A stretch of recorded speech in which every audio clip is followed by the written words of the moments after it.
Alright friends, welcome to BPSC basics. ये एक छोटा सा वीडियो है इंटरनेशनल मिलेट ईयर, क्योंकि 2023 में है। तो मिलेट को हम लोग थोड़ा सा देख लेते हैं कि मिलेट पे अगर सवाल पूछ लिया जाए तो हमारा छूटना नहीं चाहिए। तो बेसिकली इंडिया में मिलेट तो बहुत तरह का है, लेकिन बाजरा, रागी और ज्वार ये जो है ना, ये मेजर मिलेट है, ठीक है। और इसलिए इसको ड्रॉ किए हैं। वैसे तो बहुत सारे स्टेट में उपजाया जाता है, बट मेजर अगर आप बाजरा का बिल्ड देखेंगे ना, तो ये आपको नॉर्थ इंडिया में, मतलब राजस्थान, हरियाणा और उत्तर प्रदेश में मिलेगा। अब ऐसा नहीं कि एमपी में नहीं हो रहा होगा, गुजरात में नहीं हो रहा होगा, but for the sake of understanding आपको एक थोड़ा सा बेल्ट बना के दिखाया कि देखिए भाई, बाजरा यहाँ पे होता है। अगर मेंस में भी आपको ड्रॉ करना हो मिलेट का मैप, तो इसी तरह से ड्रॉ कर लेंगे तो कोई दिक्कत नहीं होगा। तो बाजरा जो है यहाँ पे है। ज्वार जो है आपको महाराष्ट्र, कर्नाटक, थोड़ा सा हो सकता है कि तेलंगाना, आंध्र प्रदेश का भी एरिया आएगा, बट वही है कि बाजरा जो है वो नॉर्थ इंडिया में है। ज्वार का आप देखेंगे तो मेजर बेल्ट जो है ये महाराष्ट्र कर्नाटक वाला बेल्ट है, और रागी का भी बेल्ट आपको यहीं पे महाराष्ट्र, कर्नाटक और नॉर्थ तेलंगाना वगैरह मिलेगा, है ना। तो ये मतलब मेजर मिलेट का ये हो गया कि क्या है। मिलेट इंपॉर्टेंट क्यों है? तो मिलेट इंपॉर्टेंट इसलिए है ना कि अगर आप देखिए प्लैनेट के हिसाब से देखेंगे तो मतलब इसको अगर तीन पार्ट में हम देखें कि प्लेनेट के लिए क्या इंपॉर्टेंस है, फार्मर के लिए क्या है और ह्यूमन हेल्थ के लिए क्या है भाई। तो ये बहुत तेज़ी से ऊपर, एक तो कि इसको जब उपजाते हैं तो बहुत तेज़ी से इसका फास्टर ग्रोथ होता है। इन्वायरमेंट का स्ट्रेस को बहुत आसानी से टॉलरेट कर लेता है। लो वाटर में ये आसानी से ग्रो करता है, मतलब कि जहाँ पे भी ड्रॉट वाला कंडीशन है, जहाँ पे बारिश कम हो रही है, जो मार्जिनल ड्राई लैंड है, वहाँ पे आराम से मिलेट का खेती किया जाता है। और इसीलिए आप देखेंगे कि टॉप पे राजस्थान है, ठीक है। हार्श इन्वायरमेंट को मतलब विदहोल्ड कर सकता है, विदस्टैंड कर सकता है। Drought, dry heat, pest, disease, सबको ये रजिस्ट कर लेता है, ठीक है। और मल्टीपल यूज़ तो है ही है। खाना में भी आप यूज़ कर सकते हैं, जानवर को खिलाने में, फीड में, फॉडर, ब्रूइंग, बायोफ्यूल, सब कुछ में यूज़ होता है, ठीक है। आजकल इथेनॉल ब्लेंडिंग वाला पूरा पॉलिसी चल रहा है, तो उसमें भी इसका यूज़ हो जाएगा, ठीक है। और ह्यूमन हेल्थ के लिए क्या है भाई, तो माइक्रो न्यूट्रिएंट्स, आपको आयरन, जिंक, सब कुछ मिलेगा, ठीक है। इसलिए इसको न्यूट्री सीरियल्स भी बोलते हैं, पावर हाउस बोला जाता है, ठीक है। डाइटरी फाइबर्स होता है, तो फिर मतलब जो नॉन कम्युनिकेबल डिजीज़ का जो बर्डन हमारे ऊपर बन रहा है, तो एक तो कि माइक्रो न्यूट्रिएंट बन रहा है, तो मिल रहा है, तो स्टंटिंग, मास वेस्टिंग, ठीक है, अनीमिया, इन सब चीज़ से फाइट कर सकते हैं। और डाइटरी फाइबर वगैरह वगैरह है, तो ये आप समझिए कि एक तरह से हाइपरटेंशन से, जो हाई बीपी होता है, डायबिटीज़ होता है, ये सब चीज़ों से लड़ने में बहुत मदद करेगा, ठीक है। तो जो नॉन कम्युनिकेबल डिजीज़ का जो बर्डन बढ़ता जा रहा है, उसको बहुत तेज़ी से रिड्यूस कर सकता है। इतना पोटेंशियल इसमें। इसको फ्यूचर ग्रेन भी बोला जाता है, पावर हाउस भी बोला जाता है, न्यूट्री सीरियल्स भी बोला जाता है, ठीक है। तो ये इसका थोड़ा सा ओवरव्यू देख लिया कि अगर आपसे सवाल में ये पूछ दिया जाए कि किस क्लाइमेटिक कंडीशन में, ठीक है, तो ऐसा मत समझिएगा कि कम पानी में उपजता है तो बहुत टाइम लगता होगा, नहीं, फास्टर ग्रोथ होता है, ठीक है। मतलब सब कुछ पॉजिटिव ही पॉजिटिव है इसमें, बस ये ध्यान में आपको रखना है।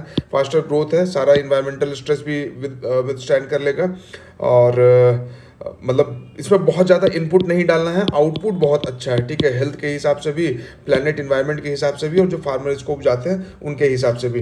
टॉप पे है राजस्थान और उसके बाद है कर्नाटक। देखिए मिलेट जो है ना, इंडिया में क्या है, बेसिकली ग्रीन रिवोल्यूशन हुआ है, ठीक है। तो जैसे पंजाब, हरियाणा, वेस्टर्न उत्तर प्रदेश और राजस्थान का कुछ पार्ट आप देखेंगे तो वहाँ पर ग्रीन रिवोल्यूशन वाला बेल्ट है।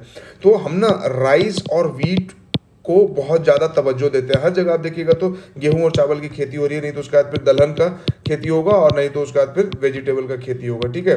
यही सब चीज़ चलता है, लेकिन हम लोग मिलेट पे ध्यान नहीं देते हैं। तो मिलेट कौन उपजाते हैं? एक तो क्या स्मॉल एंड मार्जिनल फार्मर्स उपजाते हैं मिलेट को, जो बहुत मतलब गरीब हैं, जिनके पास लैंड नहीं है, 1 कट्ठा, 2 कट्ठा, 5 कट्ठा, इस तरह से ज़मीन है उनके पास, तो वो लोग उपजाते हैं। और जो बड़े किसान हैं वो भी उपजाते हैं। तो कहाँ पे उपजाते हैं? अपना बड़ा जो लैंड है उस पर राइस वीट का ही खेती करता है, छोटा सा लैंड में कहीं पे मिलेट लगा देते हैं, ठीक है। यानी कि मिलेट जो है वो मार्जिनल लैंड पे उपजाया जा रहा है, मार्जिनल लैंड पे उपजाया जा रहा है, ठीक है।